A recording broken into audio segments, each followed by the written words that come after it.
2 millones de mujeres alemanas sufrieron agresiones sexuales entre enero y agosto de 1945. En Berlín, más de 100.000 casos quedaron documentados en registros hospitalarios entre abril y mayo. El 90% de las mujeres de la ciudad contrajeron enfermedades venéreas durante la ocupación. Los informes del NKVD llegaban a Moscú con detalles precisos sobre lo ocurrido en Prusia Oriental, Pomerania y Silesia. Stalin recibía estos documentos regularmente. Cuando el político yugoslavo Milovan Djilas protestó por situaciones similares en su país, Stalin respondió que debía comprender si un soldado que había marchado miles de kilómetros quería tomar ciertas libertades. La Marcha Vengadora. El Ejército Rojo cruza las fronteras del Reich. El invierno de 1945 marcó el comienzo del fin para el Tercer Reich. Tras casi 4 años de guerra devastadora en el frente oriental, el Ejército Rojo soviético cruzó finalmente las fronteras del Reich alemán el 12 de enero. Lo que siguió no fue simplemente una operación militar de conquista, sino un ajuste de cuentas histórico cuyas consecuencias para la población civil alemana, especialmente las mujeres, resultarían catastróficas.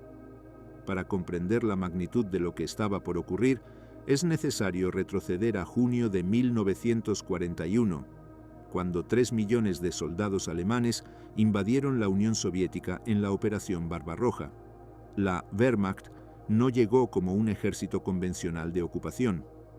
Detrás de las líneas del frente, unidades especiales conocidas como Einsatzgruppen ejecutaban sistemáticamente a judíos, comisarios políticos y civiles considerados enemigos del Reich. En ciudades como Kiev, más de 33.000 personas fueron asesinadas en el barranco de Babi Yar en apenas 2 días. En Leningrado, el sitio alemán causó la muerte por hambre de aproximadamente 1 millón de civiles durante 900 días de asedio. La violencia sexual también formó parte integral de la ocupación nazi. Estudios históricos basados en registros soviéticos y testimonios documentan que entre 750.000 y 1 millón de niños nacieron como resultado de violaciones cometidas por soldados alemanes en territorio soviético. En Smolensk, las autoridades alemanas establecieron burdeles donde cientos de mujeres y niñas fueron forzadas a trabajar, llevadas literalmente por el cabello o a punta de pistola. Estos crímenes no fueron aberraciones de soldados individuales, sino parte de una política de terror calculada para quebrar la resistencia de la población. Los soldados del Ejército Rojo que avanzaban hacia el oeste en 1945 habían sido testigos directos de esta devastación. Muchos habían visto sus pueblos destruidos, sus familias asesinadas.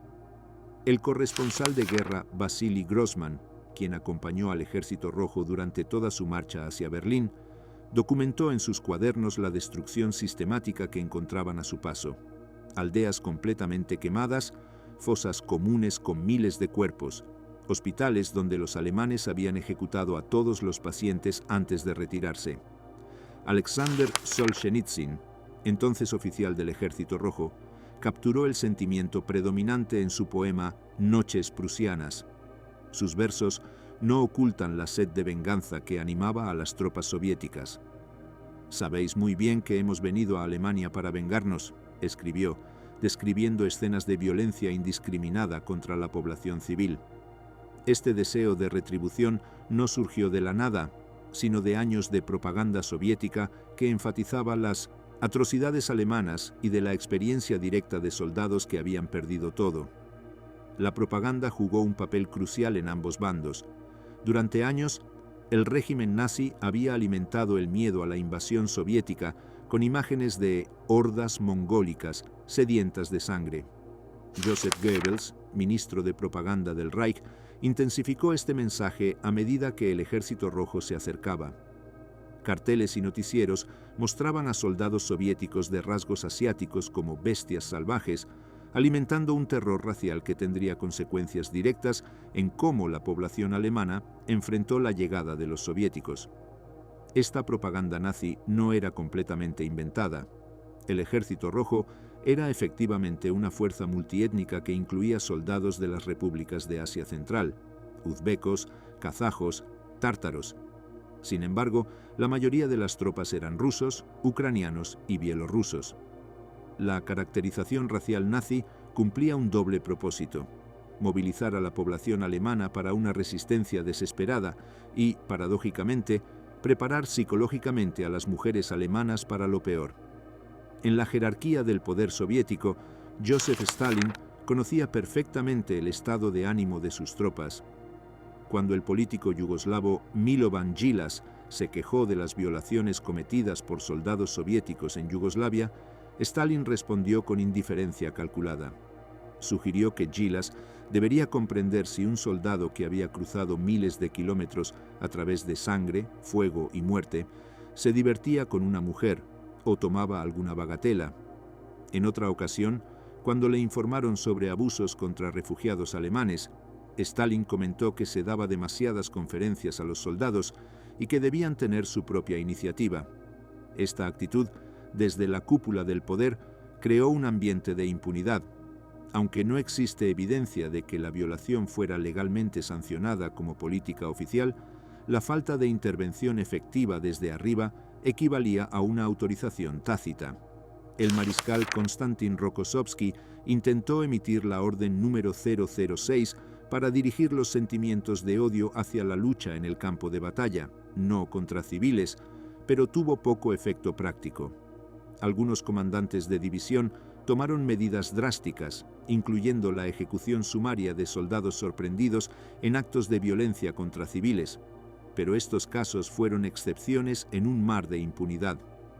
El estado psicológico de las tropas soviéticas en enero de 1945 era complejo. Muchos llevaban años sin ver a sus familias, viviendo en condiciones brutales en el frente. La captura de territorio alemán les reveló un nivel de prosperidad material que contrastaba brutalmente con la escasez que caracterizaba la vida en la Unión Soviética estalinista. Casas con muebles intactos, relojes, radios, bicicletas, objetos que en la URSS eran lujos inalcanzables.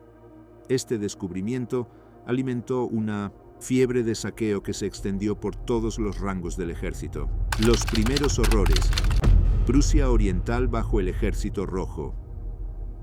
El 12 de enero de 1945, la ofensiva Vístula-Oder comenzó con un bombardeo de artillería que sacudió la tierra congelada de Prusia Oriental. En cuestión de días, las líneas defensivas alemanas se quebraron como cristal. Lo que siguió fue una de las mayores huidas de refugiados en la historia europea. Entre 12 y 14 millones de alemanes huyeron hacia el oeste, tratando desesperadamente de escapar del avance soviético. Para la población civil alemana que permaneció en Prusia Oriental, Pomerania y Silesia, ya sea por elección o por imposibilidad de evacuar, la llegada del Ejército Rojo marcó el comienzo de una pesadilla documentada en miles de testimonios, registros médicos y reportes de inteligencia que más tarde saldrían a la luz desde archivos soviéticos y alemanes. El 24 de enero de 1945, unidades soviéticas entraron en la pequeña aldea de Medgetten, en Prusia Oriental. Lo que ocurrió allí en las siguientes horas ejemplifica el patrón de violencia que se repetiría en innumerables localidades. Días después, cuando la Quinta División Panzer alemana brevemente retomó el área, un oficial del cercano fuerte de Königsberg expresó su horror ante lo que encontró: cuerpos mutilados de mujeres y niños, todos completamente desnudos y amontonados en pilas. Las evidencias forenses indicaban que habían sido víctimas de violencia extrema antes de ser ejecutados. Medgetten no fue un incidente aislado. En toda Prusia Oriental, el patrón se repetía con una consistencia aterradora. Los soldados soviéticos, especialmente en las primeras oleadas de la invasión, entraban en las aldeas y ciudades con una mezcla de intoxicación alcohólica, agotamiento del combate y sed de venganza. El alcohol jugaba un papel central, las tropas soviéticas saqueaban bodegas y destilerías, y la embriaguez masiva se convirtió en norma durante las primeras semanas de la ocupación. El 24 de marzo, el Ejército Rojo entró en Danzig. el puerto báltico que Hitler había usado como pretexto para iniciar la Segunda Guerra Mundial. Una maestra de 50 años de edad proporcionó un testimonio detallado a las autoridades de lo que presenció. Su sobrina de 15 años fue violada 7 veces en una noche. Otra sobrina de 22 años sufrió 15 agresiones. Un oficial soviético, en un gesto que la mujer inicialmente interpretó como protección, ordenó a un grupo de mujeres refugiarse en la catedral de la ciudad. Una vez que estuvieron encerradas dentro, soldados ebrios entraron en el edificio sacrosanto, tocaron las campanas y el órgano en una parodia obscena de celebración, y procedieron a violar a todas las mujeres presentes durante toda la noche. Los hospitales no proporcionaron refugio. El doctor Hans von Lehndorff, médico alemán que trabajaba en un hospital de Königsberg cuando llegó el Ejército Rojo el 9 de abril, documentó meticulosamente lo que siguió. Los soldados soviéticos inmediatamente comenzaron a saquear las instalaciones, destruyendo medicamentos valiosos y equipamiento médico. Cuando von Lehndorff intentó quejarse con los oficiales soviéticos, fue ignorado completamente. En sus memorias, escribió que para los soviéticos él era simplemente un perchero con bolsillos, solo lo veían del cuello hacia abajo, interesados únicamente en lo que podían tomar de él. Lo que sucedió con las enfermeras del hospital fue aún más traumático. Soldados soviéticos las violaron sistemáticamente en las mismas salas donde yacían pacientes heridos. Von Lehndorff notó que, lejos de detener a sus hombres, los oficiales soviéticos condonaban abiertamente estas acciones. La violación de las enfermeras servía para deshumanizarlas, reduciéndolas a meros receptáculos para la gratificación de los soldados. El personal médico alemán estaba impotente para intervenir. Las cifras que emergieron de registros médicos posteriores son devastadoras. En Prusia Oriental, Pomerania y Silesia combinadas, se estima que 1.400.000 mujeres fueron violadas durante los primeros meses de 1945. Estas cifras provienen de registros hospitalarios alemanes, particularmente de clínicas que comenzaron a realizar abortos de manera masiva, una práctica que había sido ilegal en Alemania, excepto por razones médicas o eugenésicas. La profesora Atina Grossman, en su investigación sobre este período, descubrió que hasta principios de 1945 los abortos en Alemania estaban severamente restringidos. Sin embargo, con la llegada del Ejército Rojo y la avalancha de mujeres embarazadas como resultado de violaciones, los médicos alemanes simplemente comenzaron a realizar el procedimiento solicitando únicamente una declaración jurada de la mujer, confirmando que había sido víctima de violación. Los registros muestran que las mujeres típicamente especificaban razones socioeconómicas para el aborto, como la incapacidad de criar otro hijo, en lugar de razones morales o éticas, quizás para distanciarse emocionalmente del trauma. La naturaleza indiscriminada de la violencia sexual es uno de sus aspectos más perturbadores. Las víctimas incluían niñas de 8 años y ancianas de 80. Una corresponsal de guerra soviética, Natalia Gese, quien estaba presente durante el avance, declaró sin ambigüedad que los soldados rusos violaban a todas las mujeres alemanas desde los 8 hasta los 80 años. Un mayor soviético, en una conversación con un periodista británico, intentó justificar lo ocurrido con un comentario que mezcla el cinismo con la brutalidad. Afirmó que los soldados estaban tan privados sexualmente que a menudo violaban a ancianas de 60, 70 u 80 años, para gran sorpresa, si no deleite, de estas abuelas. La respuesta de las mujeres alemanas ante esta amenaza fue variada pero desesperada. Muchas intentaban hacerse menos atractivas, embadurnándose la cara con hollín de carbón, vistiéndose con harapos, ocultando su cabello. En Berlín, una mujer describió cómo ella y otras se preparaban para la llegada de los soviéticos aplicándose este maquillaje para el Ivan, como llamaban despectivamente a los soldados rusos. Se escondían en sótanos, minas abandonadas, cualquier lugar que pudiera ofrecer protección.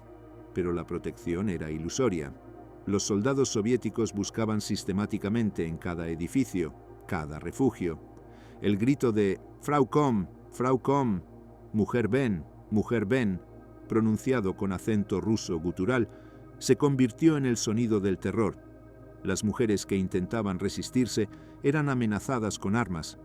Los testimonios repetidamente mencionan soldados apuntando pistolas a la cabeza de sus víctimas, dejando claro que cualquier resistencia significaba muerte segura. 8 semanas en el infierno. El diario secreto de Berlín.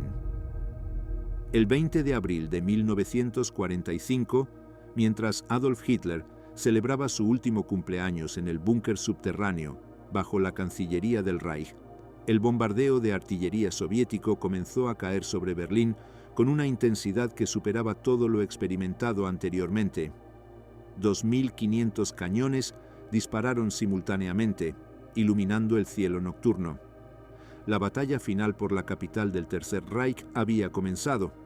Para los 3 millones de civiles atrapados en Berlín, en su mayoría mujeres, niños y ancianos, este bombardeo marcaba el comienzo de 8 semanas que quedarían grabadas en la memoria colectiva alemana como uno de los periodos más traumáticos de su historia. Lo que sucedió en Berlín entre abril y junio de 1945 ha sido documentado con un detalle sin precedentes, gracias particularmente a un diario excepcional que permaneció anónimo durante casi 50 años. Martha Hillers tenía 34 años en la primavera de 1945. Periodista profesional y propagandista del régimen nazi, había viajado extensamente por Europa antes de la guerra, incluyendo varias visitas a la Unión Soviética, donde aprendió ruso rudimentario. Cuando el Ejército Rojo rodeó Berlín, Hillers vivía en un edificio de apartamentos en el distrito de Tempelhof. Llevaba un diario en 3 cuadernos pequeños, documentando meticulosamente cada día desde el 20 de abril hasta el 22 de junio. Los primeros días documentados por Hillers muestran una ciudad ya devastada por meses de bombardeos aliados. Edificios enteros habían colapsado dejando montañas de escombros. Las líneas de racionamiento proporcionaban cantidades cada vez más pequeñas de comida. El sistema de agua funcionaba esporádicamente. La electricidad era un lujo raro. Las noches se pasaban en sótanos y refugios antiaéreos mientras las bombas caían arriba. Hillers describe a sus vecinos como habitantes de cuevas, viviendo principalmente en el sótano del edificio que ofrecía la única sensación de seguridad temporal.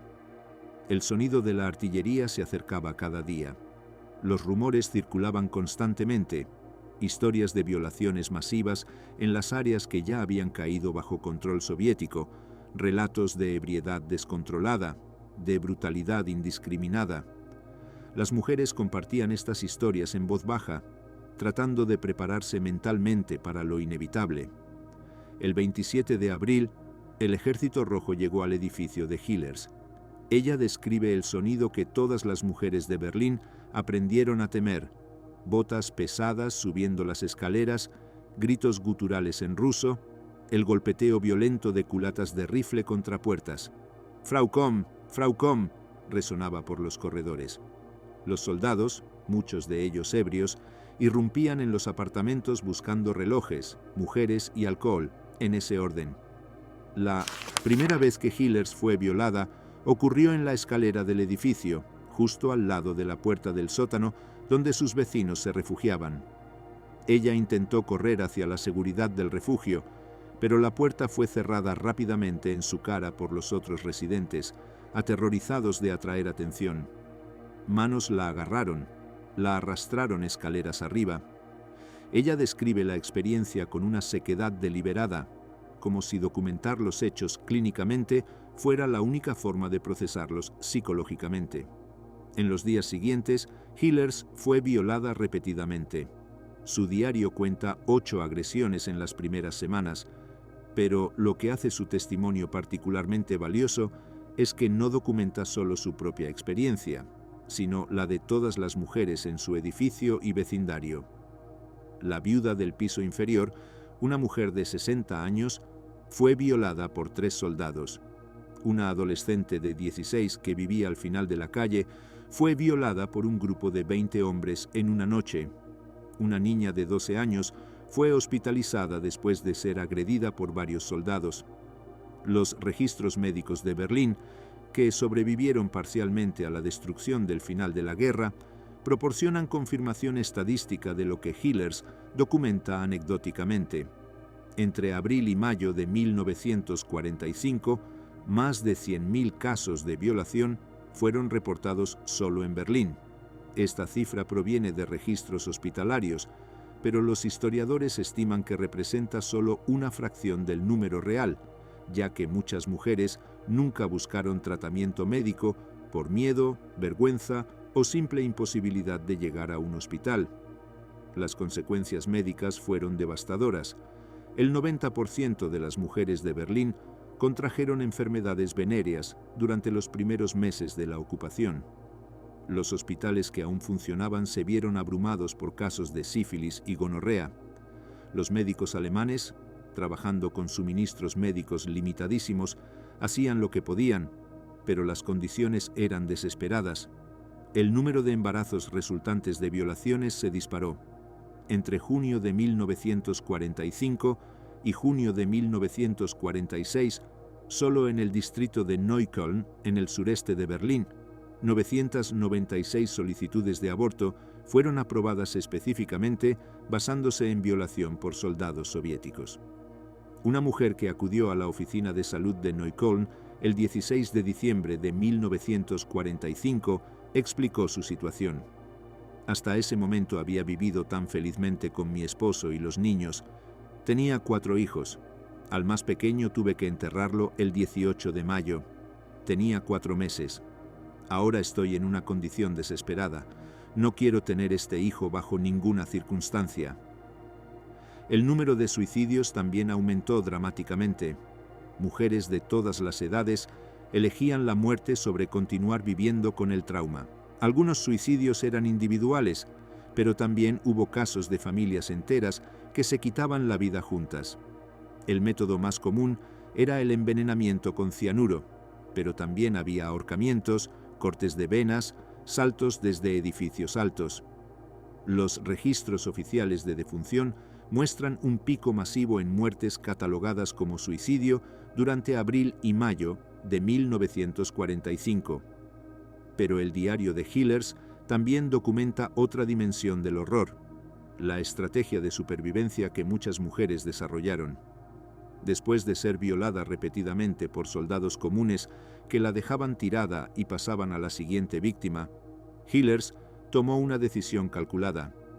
Buscó activamente a un oficial soviético de rango superior que pudiera proporcionarle protección. Encontró a uno, un teniente llamado Anatol, en su diario, que aceptó mantener una relación sexual continua con ella a cambio de protegerla de otros soldados. Esta estrategia de buscar un lobo para protegerse de los lobos se convirtió en algo común entre las mujeres de Berlín. No era exactamente prostitución en el sentido convencional, pero tampoco era consentimiento libre. Era transaccional, una negociación en un entorno completamente coercitivo, donde las alternativas eran ser violada repetidamente por múltiples hombres o mantener una relación sexual continua con uno que al menos proporcionaba algo de protección y quizás comida. Cuando Anatol fue transferido a otro frente, Hillers encontró a otro oficial, al que llama simplemente el mayor en su diario. Este era un hombre mayor con una pierna herida, más refinado que Anatol, que le traía comida, regalos pequeños, incluso una bicicleta. Hillers monta la bicicleta por las calles destruidas de Berlín y describe sentir felicidad por primera vez en mucho tiempo. Es un momento profundamente perturbador en el diario, felicidad genuina en medio de trauma continuo, una adaptación psicológica a lo impensable. La complejidad de estas relaciones de protección planteaba y sigue planteando preguntas éticas difíciles. El derecho internacional contemporáneo, particularmente las normas del Tribunal Penal Internacional, considera irrelevante el consentimiento cuando ocurre en un entorno coercitivo, como una ocupación militar. Según estos estándares, todas las relaciones sexuales entre mujeres alemanas y soldados soviéticos en 1945 fueron violaciones, independientemente de si las mujeres las describían como elecciones estratégicas. Pero muchas mujeres, incluyendo a Hillers, vieron estas relaciones como elecciones genuinas, aunque ocurrieran dentro de un conjunto de opciones todas horribles. Ellas estaban ejerciendo lo poco de agencia que tenían en una situación de completa impotencia. Algunas incluso desarrollaron afecto genuino por los oficiales que las protegían, una forma de síndrome de Estocolmo antes de que el término existiera. El conocimiento de ruso de Hillers la puso en una posición única y peligrosa. Los soldados y oficiales soviéticos la buscaban constantemente como intérprete, para ayudar a localizar cosas, encontrar mujeres, coser uniformes. Esta visibilidad la exponía a más peligro, pero también le daba un poder limitado de negociación. Podía hablar con los soldados, explicar, negociar, lo que la mayoría de las mujeres alemanas no podían hacer. La naturaleza indiscriminada de la violencia sexual en Berlín se ejemplifica en múltiples testimonios. Magda Wieland, de 81 años en el momento de su entrevista en 2002, recordaba vívidamente el día en que el Ejército Rojo llegó a su edificio. Ella tenía entonces 18 años. El primer soldado que la encontró en el sótano era un asiático de 16 años de Asia Central que la violó. Más tarde ese mismo día, llegó un grupo de soldados, enojados, hambrientos, sin zapatos. La violaron otra vez. Uno de ellos, particularmente brutal, la golpeó en la cabeza, considerándola su propiedad personal. Ruth Schumacher, otra superviviente que compartió su historia décadas después, describió cómo fue violada inmediatamente por 5 soldados rusos en Halle-Brückdorf después de que las fuerzas americanas se retiraran y los soviéticos tomaron control. Tenía 18 años. Las violaciones ocurrieron en una mina abandonada, donde civiles se refugiaban del bombardeo de artillería, rodeados de agua helada hasta las rodillas. La mirada de Stalin. Complicidad y silencio desde el Kremlin. Mientras el horror se desarrollaba en las calles de Berlín y en innumerables ciudades y aldeas alemanas, la pregunta que resuena a través de la historia es: ¿qué sabían las autoridades soviéticas y qué hicieron al respecto? La evidencia de archivos desclasificados después de la caída de la Unión Soviética proporciona respuestas inquietantes que iluminan la compleja relación entre crimen individual y responsabilidad institucional. Joseph Stalin, en la cúspide del poder soviético, estaba completamente informado. Los informes llegaban a su escritorio regularmente desde múltiples fuentes. El NKVD, el aparato de seguridad estatal soviético, dirigido por Lavrenti Beria, mantenía su propia red de vigilancia que monitoreaba no solo al enemigo, sino también al Ejército Rojo. Los comisarios políticos adjuntos a cada unidad militar reportaban directamente a Moscú. Los informes de inteligencia militar proporcionaban evaluaciones detalladas. Stalin conocía la magnitud de lo que sus soldados estaban haciendo.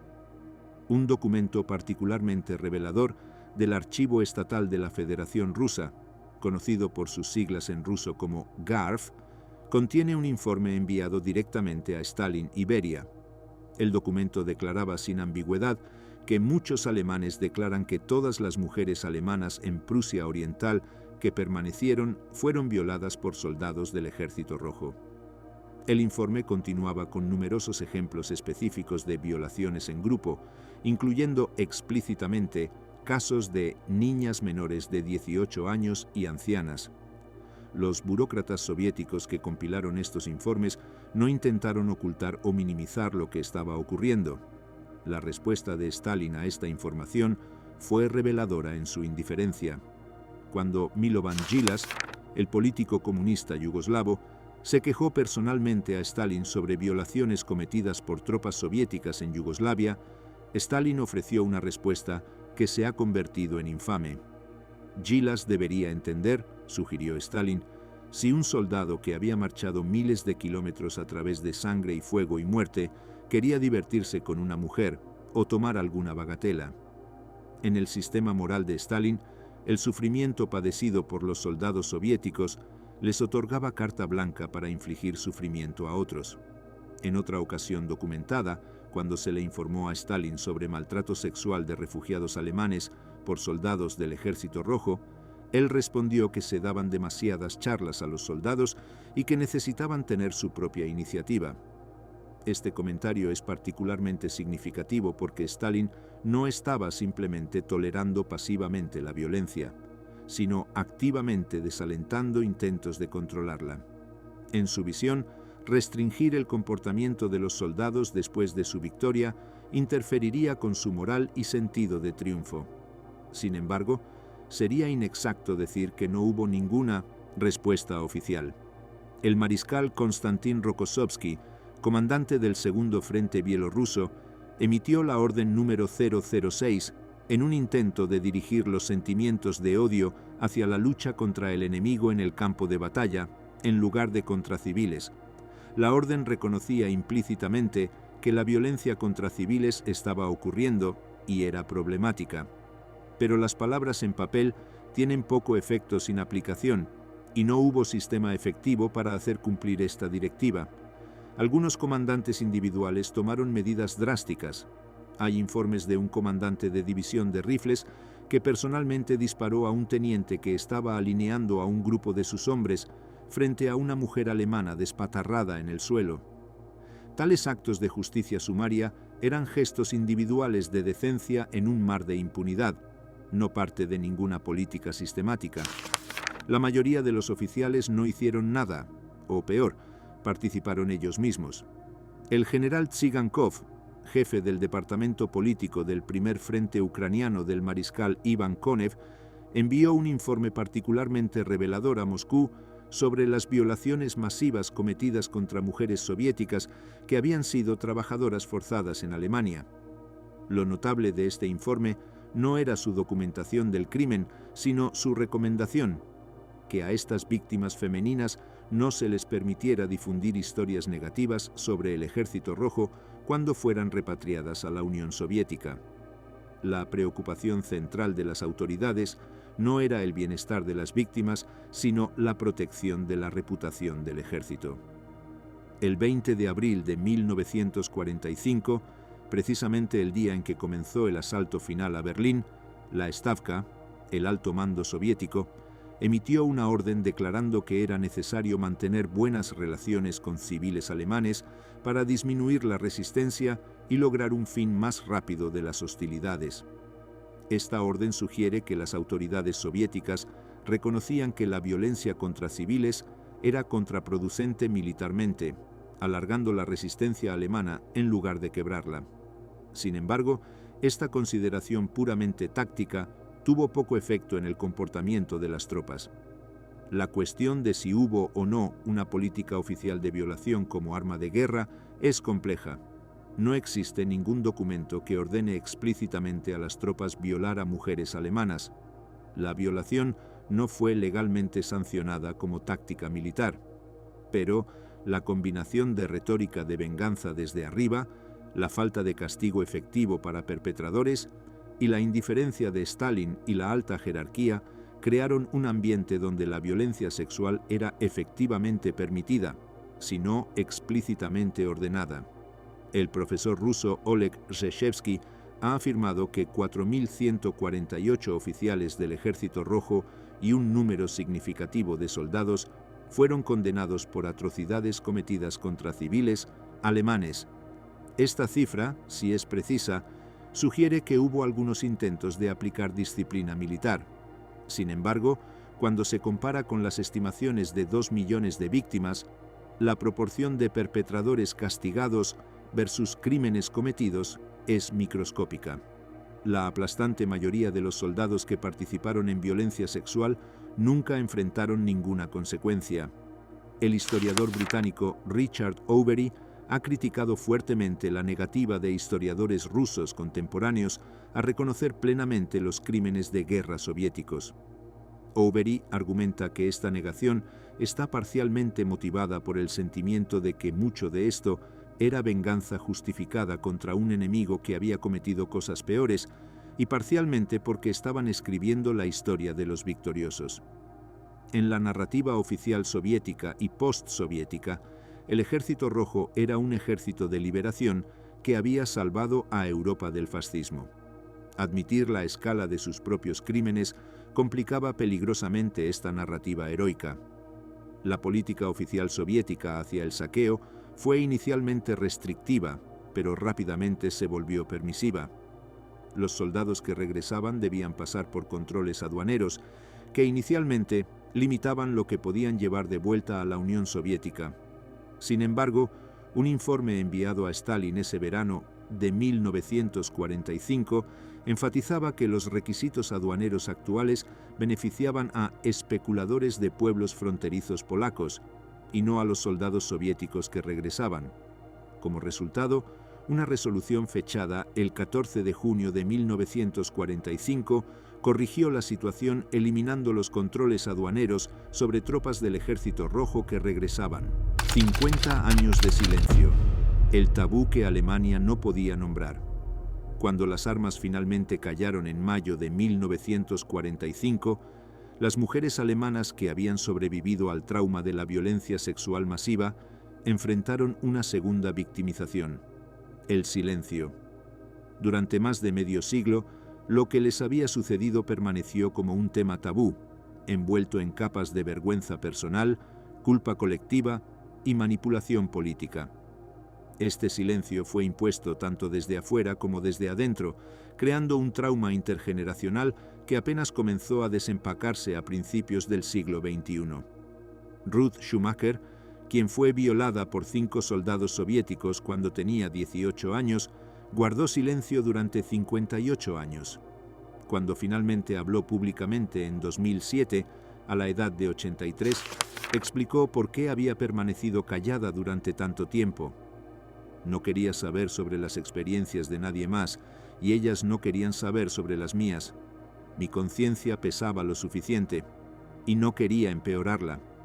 Por supuesto, nos sentíamos avergonzadas de lo que los nazis habían hecho, pero uno nunca debería pagar con la misma moneda, ¿verdad? Esta declaración encapsula la compleja mezcla de emociones que mantuvo a las mujeres alemanas en silencio. Había vergüenza personal sobre lo que les había sucedido, una vergüenza exacerbada por las actitudes sociales de la época que culpaban a las víctimas de violación. Había culpa colectiva sobre las atrocidades nazis, un sentimiento de que los alemanes como pueblo merecían castigo por lo que habían hecho. Y había miedo político, especialmente en la Alemania oriental comunista, donde criticar al Ejército Rojo era literalmente un crimen contra el Estado. La reacción al diario de Martha Hillers ilustra vívidamente cómo la sociedad alemana no estaba preparada para confrontar esta historia. Cuando el libro fue publicado en alemán por primera vez en 1959, la respuesta fue brutal. Los críticos alemanes no atacaron la autenticidad del diario, sino su existencia misma. Hillers fue acusada de manchar el honor de las mujeres alemanas. El subtexto de esta acusación era claro: las mujeres alemanas debían permanecer calladas sobre su sufrimiento para proteger la dignidad nacional.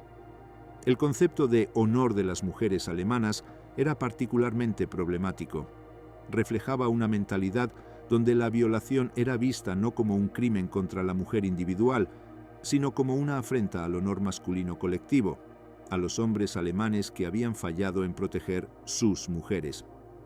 La profesora Atina Grossman, en su investigación sobre este período, argumentó que el tema de la violación fue reprimido en la Alemania occidental de posguerra para reconstruir la confianza de los veteranos alemanes masculinos.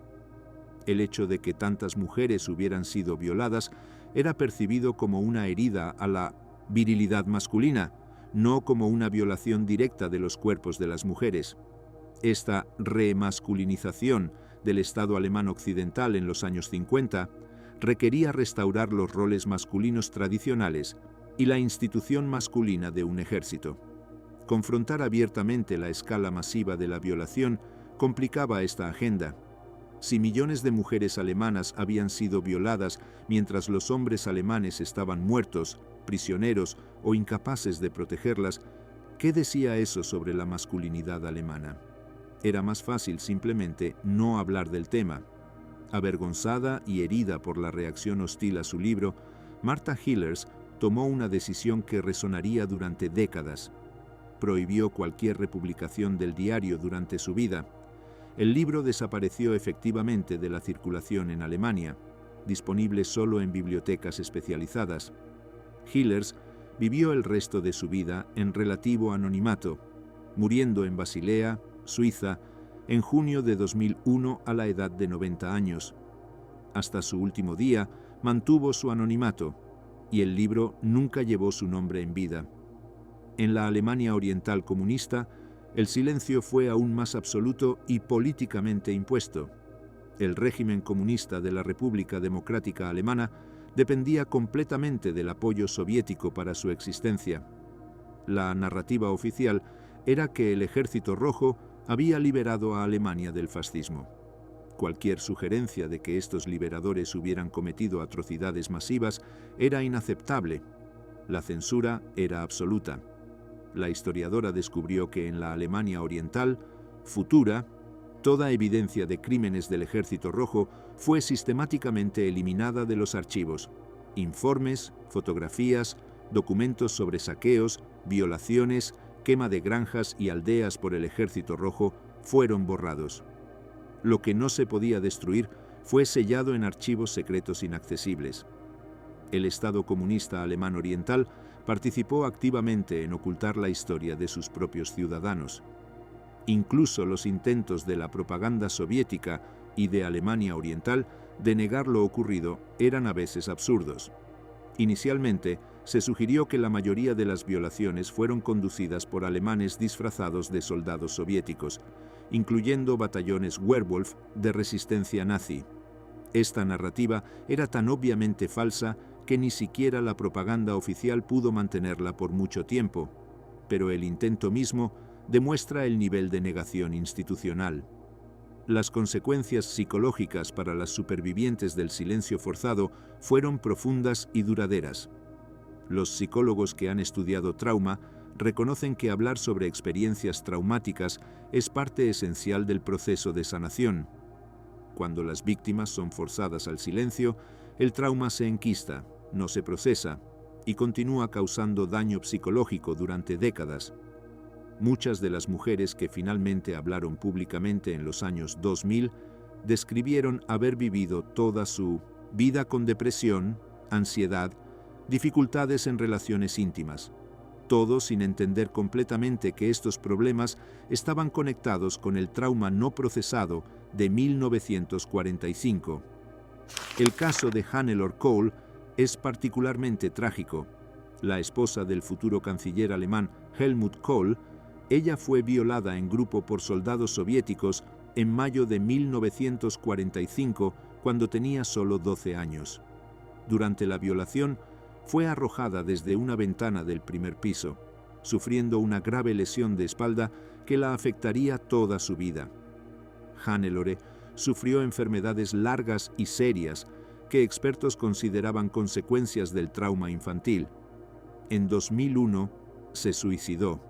Su historia solo se hizo pública después de su muerte, cuando su biógrafo reveló lo que le había sucedido 56 años antes.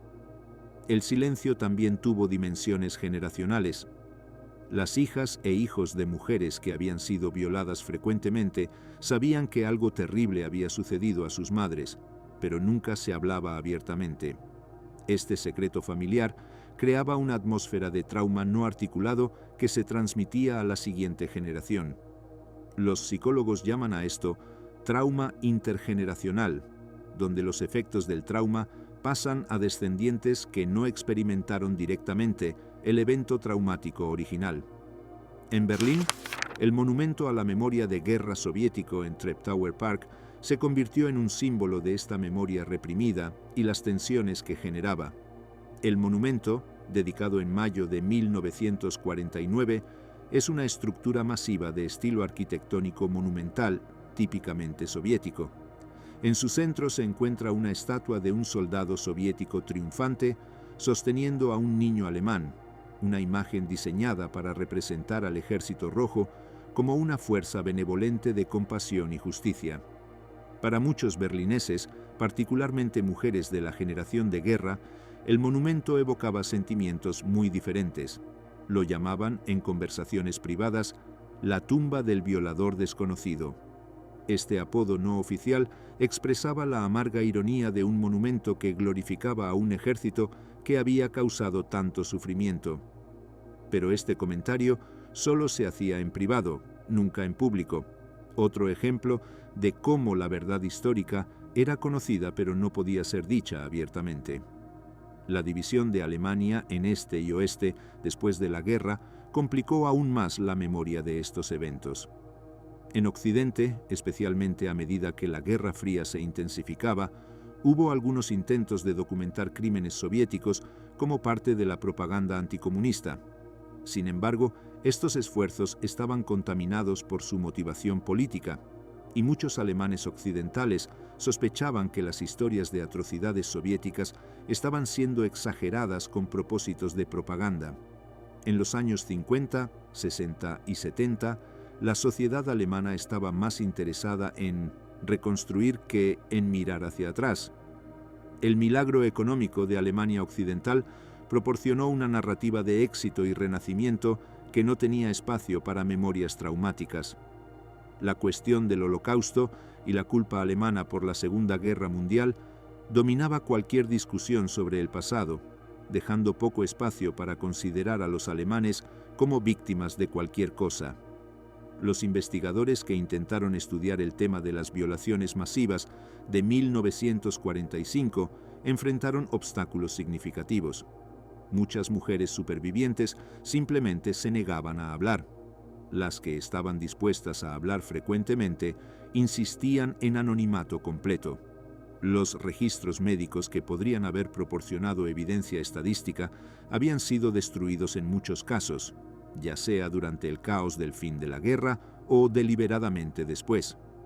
La investigadora alemana que intentó realizar un estudio universitario sobre víctimas alemanas de violación en los años 2000 descubrió que había llegado demasiado tarde para realizar historias orales. La pequeña cantidad de supervivientes vivientes eran muy ancianas y reabrirlo sería traumático. Rompiendo el silencio.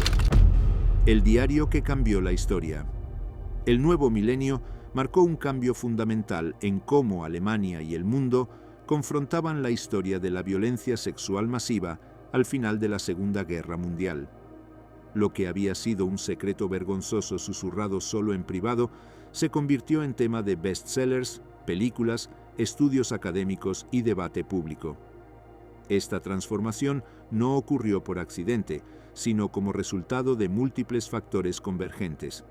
La muerte de las últimas supervivientes, la apertura de archivos soviéticos y un cambio generacional en Alemania que permitía una discusión más matizada sobre victimización alemana sin negar la culpa por el Holocausto. La republicación del diario de Martha Hillers en 2003 fue el catalizador. El editor Hans Magnus Enzensberger, un destacado poeta y ensayista alemán, tomó la decisión de volver a publicar Eine Frau in Berlin, 2 años después de la muerte de Hillers. Mantuvo el anonimato de la autora, respetando su deseo de privacidad, aunque ella ya no estaba viva para experimentar vergüenza por la revelación. La respuesta del público alemán en 2003 fue radicalmente diferente de la de 1959. El libro se convirtió inmediatamente en bestseller nacional, permaneciendo en listas durante 19 semanas consecutivas. Las reseñas elogiaban su honestidad brutal y su prosa seca y directa. Los críticos notaban cómo el diario evitaba el sentimentalismo y la autocompasión, presentando en cambio una crónica descarnada de supervivencia en condiciones impensables. En septiembre de 2003, 3 meses después de la publicación, el editor literario Jens Bisky del periódico Süddeutsche Zeitung identificó públicamente a la autora anónima como Martha Hillers. Bisky había investigado y descubierto que Hillers había trabajado como periodista durante la era nazi, escribiendo propaganda para el Tercer Reich, incluyendo un folleto de reclutamiento para la Marina.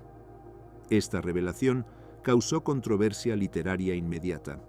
El editor Enzensberger estaba furioso de que la privacidad de Hillers hubiera sido invadida póstumamente. La identificación de Hillers como propagandista nazi complicaba pero no invalidaba su testimonio. Algunos críticos intentaron usar su pasado nazi para desacreditar el diario entero, sugiriendo que era propaganda anticomunista. Sin embargo, esta línea de ataque no prosperó. El historiador alemán Walter Kempowski, contratado por la editorial para verificar la autenticidad del diario, comparó las notas originales con la versión publicada y confirmó que el documento era genuino. Hillers había añadido material al manuscrito mecanografiado que no estaba en el diario original, pero editores y críticos coincidieron en que esto era parte normal del proceso de revisión y edición. El historiador británico Anthony Beevor, cuyo propio libro Berlin, The Downfall, 1945, había sido publicado un año antes, afirmó públicamente su creencia en la autenticidad del diario de Hillers cuando fue publicado en inglés en 2005. Beevor escribió la introducción para la nueva edición inglesa, declarando que el contenido del diario se conformaba perfectamente con su conocimiento detallado del período y con otras fuentes primarias que había utilizado en su propia investigación. El libro de Beevor mismo representaba un hito en la historiografía de este tema. Titulado Berlin, The Downfall 1945, fue el resultado de investigación exhaustiva en archivos rusos, particularmente el Archivo Estatal de la Federación Rusa, conocido como GARF, así como en archivos alemanes, estadounidenses, británicos, franceses y suecos. Beevor había tenido acceso a informes del NKVD que documentaban las violaciones masivas, órdenes militares soviéticas, testimonios de soldados, diarios de civiles, registros médicos. Fue la primera historia académica importante en inglés que trataba las violaciones masivas no como nota al pie, sino como elemento central de la narrativa. La respuesta a las revelaciones de Beevor fue dividida a lo largo de líneas nacionales. En Occidente, su trabajo fue ampliamente elogiado como historiografía valiente e importante. En Rusia, provocó indignación oficial. El historiador ruso Oleg Rzeszewski criticó duramente a Beevor, argumentando que su uso de frases como «los berlineses recuerdan» y «las experiencias de las mujeres alemanas violadas» eran más apropiadas para ficción pulp que para investigación científica. Rzeszewski también declaró que los alemanes podrían haber esperado una avalancha de venganza después de lo que hicieron en la Unión Soviética, pero que eso no sucedió. Beevor respondió defendiendo su metodología. El grueso de la evidencia sobre el tema, explicó, provenía de fuentes soviéticas, especialmente los informes del NKVD en el GARF, y de un amplio rango de relatos personales confiables. Expresó esperanza de que historiadores rusos tomarían un enfoque más objetivo hacia material en sus propios archivos que contradecía el mito heroico del Ejército Rojo como liberadores en 1945.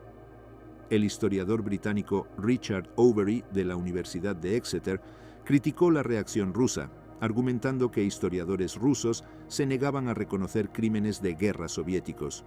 Overy sugirió que esto era parcialmente porque sentían que mucho era venganza justificada contra un enemigo que había cometido cosas peores, y parcialmente porque estaban escribiendo la historia de los victoriosos. Esta negación rusa a confrontar honestamente los crímenes del Ejército Rojo continuaría e intensificaría en las décadas siguientes.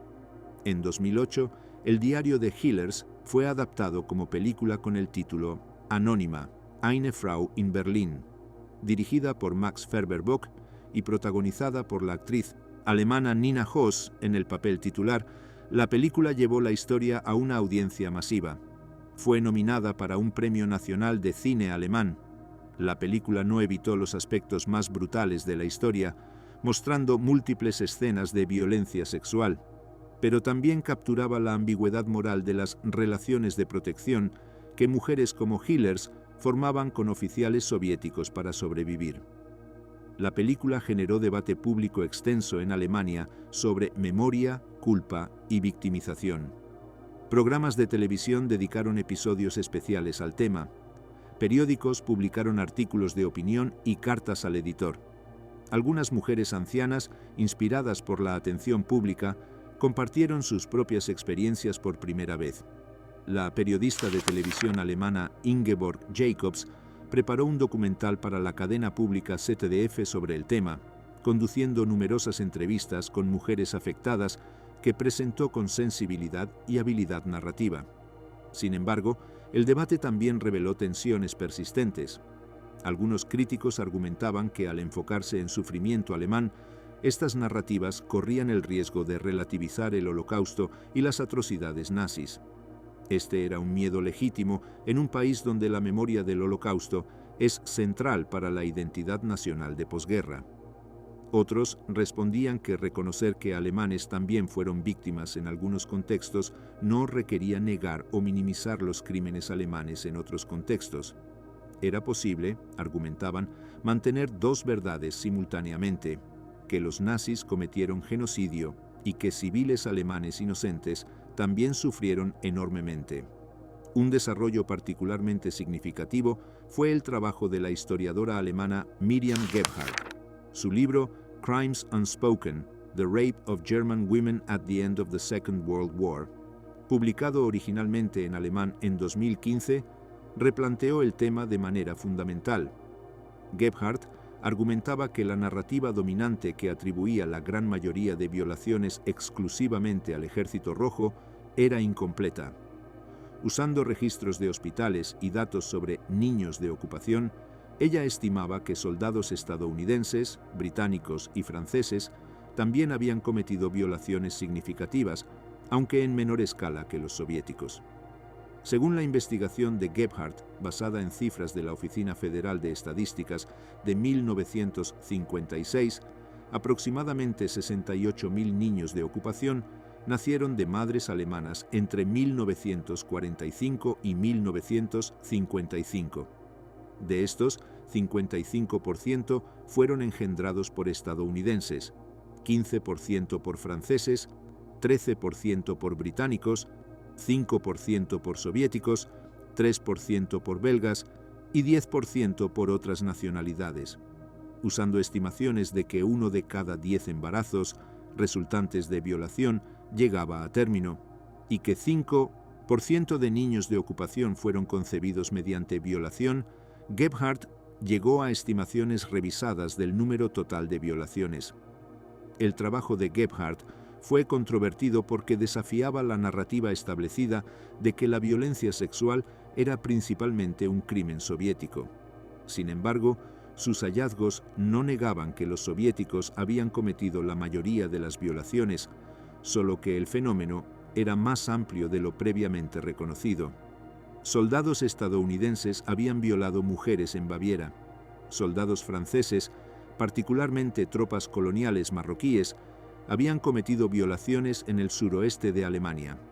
Soldados británicos habían cometido algunos crímenes, aunque en menor número. Un caso particularmente perturbador documentado por Gebhardt involucraba a 2 soldados estadounidenses que forzaron a 2 niños a realizar sexo oral en junio de 1946. Otro caso involucraba a un soldado marroquí que violó a un hombre alemán identificado como Dweibel.H. en 1945.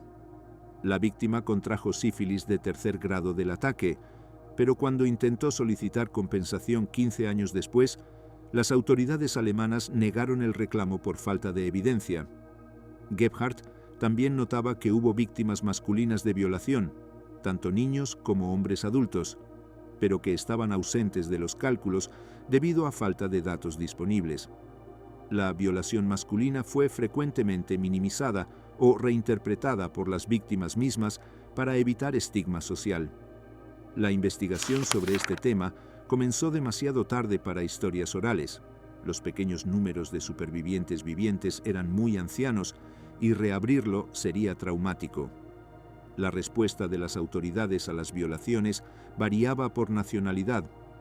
Los militares estadounidenses y británicos mantuvieron sistemas de cortes marciales que procesaban casos de violación y asesinato, aunque los números fueron relativamente pequeños comparados con las deserciones. El enfoque era frecuentemente racializado, con soldados negros estadounidenses enfrentando acusaciones y castigos desproporcionados comparados con soldados blancos por crímenes similares. Ecos de guerra. Lecciones no aprendidas de la historia. Los eventos de 1945 en Alemania no existieron en un vacío histórico. Para comprender plenamente su significado, debemos situarlos dentro del contexto más amplio de violencia sexual en conflictos armados, tanto los que precedieron como los que siguieron. Esta contextualización no relativiza los crímenes ni disminuye el sufrimiento de las víctimas, sino que ilumina patrones persistentes en la conducta humana durante la guerra y plantea preguntas urgentes sobre prevención y rendición de cuentas. La violación en tiempos de guerra tiene una historia tan larga como la guerra misma. En conflictos a través de los siglos, mujeres de poblaciones conquistadas han sido víctimas de violencia sexual por ejércitos victoriosos. Lo que hacía el frente oriental de la Segunda Guerra Mundial particularmente devastador era la escala sin precedentes de la violencia y la documentación extensiva que sobrevivió para que historiadores la estudiaran. Los crímenes del Ejército Rojo en Alemania en 1945 deben verse en el contexto de lo que había ocurrido cuando Alemania invadió la Unión Soviética 4 años antes. La Wehrmacht, el ejército alemán, junto con unidades de las SS, cometió atrocidades masivas en territorio soviético que incluían violación sistemática como parte de una campaña de terror. Estimaciones basadas en registros soviéticos y testimonios sugieren que entre 750.000 y 1 millón de niños nacieron como resultado de violaciones cometidas por soldados alemanes contra mujeres soviéticas. El autor Ursula Schelle, en su investigación publicada en el journal Zur Debatte um die Ausstellung Vernichtungskrieg, Verbrechen der Wehrmacht 1941-1944, estimaba que aproximadamente 1 de cada 10 mujeres violadas por soldados alemanes habría quedado embarazada. Usando esta proporción, calculaba que probablemente hasta 10 millones de mujeres en la Unión Soviética podrían haber sido violadas por la Wehrmacht. Otras fuentes estiman que las violaciones de mujeres soviéticas por la Wehrmacht oscilan hasta 10 millones de incidentes. En Smolensk, el comando alemán abrió burdeles para oficiales donde cientos de mujeres y niñas fueron conducidas por la fuerza, a menudo agarradas por el cabello o a punta de pistola. En Lviv, 32 mujeres trabajando en una fábrica de ropa fueron violadas y asesinadas por soldados alemanes en un parque público. Un sacerdote que intentó detener la atrocidad fue asesinado. En otro incidente en Lviv, soldados alemanes violaron a niñas judías que fueron asesinadas después de quedar embarazadas. Esta violencia no fue cometida por un pequeño número de soldados deshonestos. Los historiadores Alex Hott Kay y David Stachel argumentan que un porcentaje muy alto de soldados de la Wehrmacht participaron en crímenes de guerra en el frente oriental, incluyendo violencia sexual.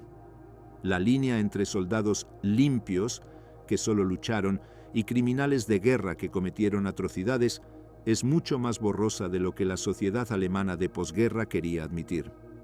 Durante los años 50, cuando Alemania necesitaba establecer fuerzas armadas nuevamente para enfrentar la Guerra Fría, hubo poco apetito por procesar crímenes de guerra de soldados de la Wehrmacht. La historiografía alemana de ese periodo veía crímenes de guerra por soldados alemanes como excepcionales en lugar de ordinarios. Los soldados eran vistos como víctimas del régimen nazi. Esta actitud puede verse en algunas obras alemanas hasta hoy, que minimizan el número de soldados que participaron en crímenes nazis.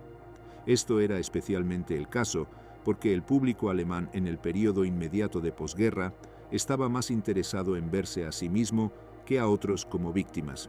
Por lo tanto, el tema de atrocidades del Ejército Rojo contra civiles alemanes en 1944-45 recibió vastamente más interés popular e histórico en los años 50 que el tema de atrocidades de la Wehrmacht contra civiles soviéticos en 1941-44.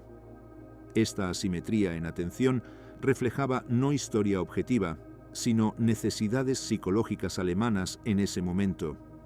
Establecer este contexto histórico no justifica los crímenes soviéticos.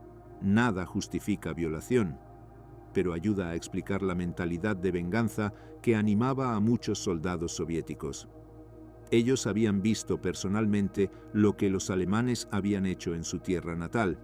Habían encontrado las ruinas de sus aldeas, las fosas comunes con sus vecinos, las evidencias de violencia sexual masiva contra mujeres soviéticas. Cuando Alexander Solzhenitsyn escribió «Sabéis muy bien que hemos venido a Alemania para vengarnos», estaba capturando un sentimiento que era ampliamente compartido entre las tropas soviéticas. Sin embargo, reconocer que existía un deseo de venganza no lo hace moralmente aceptable. Los civiles alemanes individuales que fueron víctimas en 1945 no eran personalmente responsables de lo que la Wehrmacht había hecho en Rusia. Las mujeres que fueron violadas no habían votado por Hitler, no habían ordenado atrocidades, no habían cometido crímenes de guerra. Eran víctimas inocentes castigadas por los crímenes de su gobierno y ejército. Este es el principio fundamental del derecho humanitario internacional. Los civiles no pueden ser objetivos legítimos de venganza por acciones militares o políticas de su gobierno. El desarrollo del derecho internacional después de la Segunda Guerra Mundial fue parcialmente impulsado por el reconocimiento de que las protecciones para civiles en tiempos de guerra eran inadecuadas. Las Convenciones de Ginebra de 1949, adoptadas 4 años después del fin de la guerra, expandieron significativamente las protecciones para civiles en territorio ocupado. La Cuarta Convención de Ginebra prohíbe explícitamente violencia contra civiles, incluyendo violencia sexual en territorios ocupados. Desarrollos legales posteriores fortalecieron estas protecciones. Los tribunales para crímenes de guerra establecidos para la ex Yugoslavia y Ruanda en los años 90 reconocieron explícitamente la violación como crimen de guerra y crimen contra la humanidad cuando es cometida como parte de un ataque sistemático contra población civil.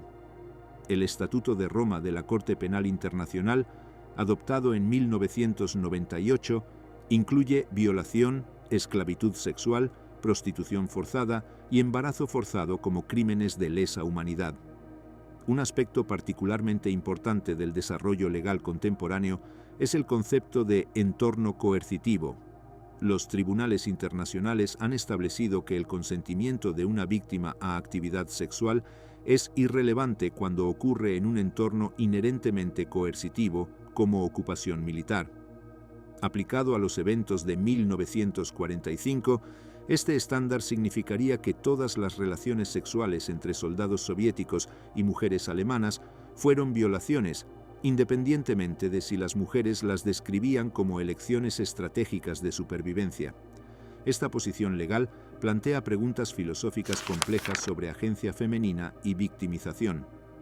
Mujeres como Martha Hillers, que formaron relaciones de protección con oficiales soviéticos, se veían a sí mismas como ejerciendo elección dentro de un conjunto terrible de opciones.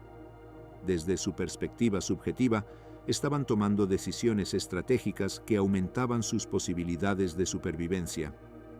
El derecho internacional contemporáneo rechaza esta construcción, argumentando que el entorno coercitivo invalida cualquier consentimiento aparente. Ambas posiciones tienen validez moral.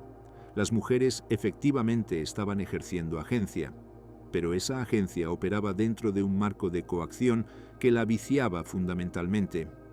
Los paralelos con conflictos más recientes son perturbadores. En Bosnia, durante los años 90, la violación fue usada sistemáticamente como arma de guerra, con aproximadamente 20.000 a 50.000 mujeres bosnias musulmanas violadas por fuerzas serbias. En Ruanda, en 1994, entre 250.000 y 500.000 mujeres fueron violadas durante el genocidio. En Darfur, en los años 2000, la violencia sexual fue parte integral de la campaña de limpieza étnica. En conflictos en República Democrática del Congo, Siria, Myanmar, La violación continúa siendo usada como táctica de terror contra poblaciones civiles.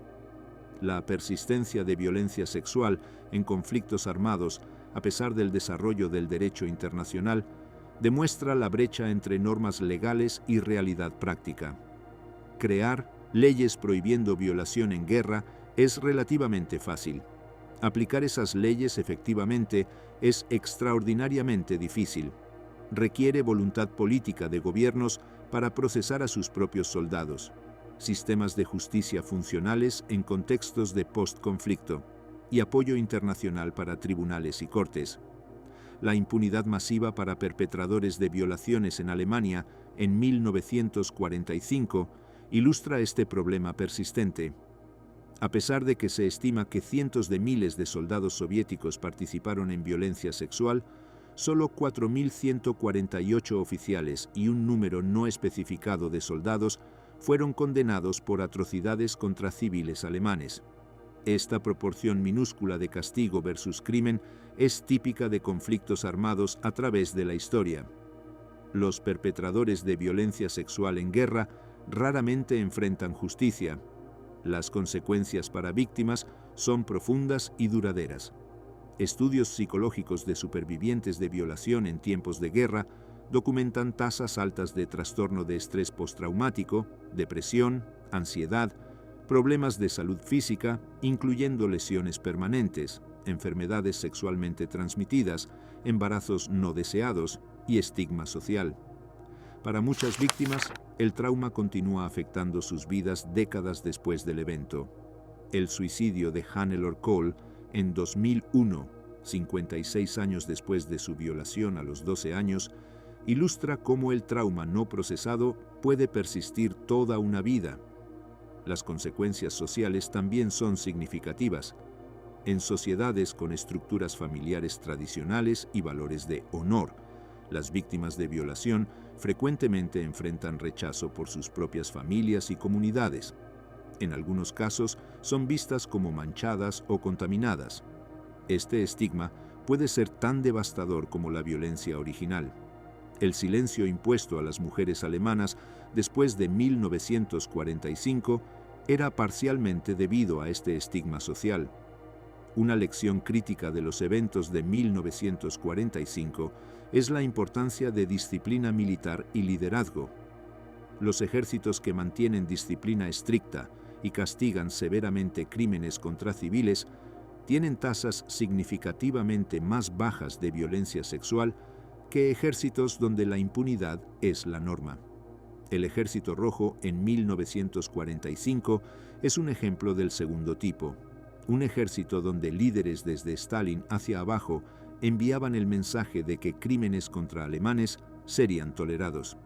El resultado fue violencia masiva, que no tenía propósito militar y que manchó permanentemente la victoria soviética sobre el fascismo.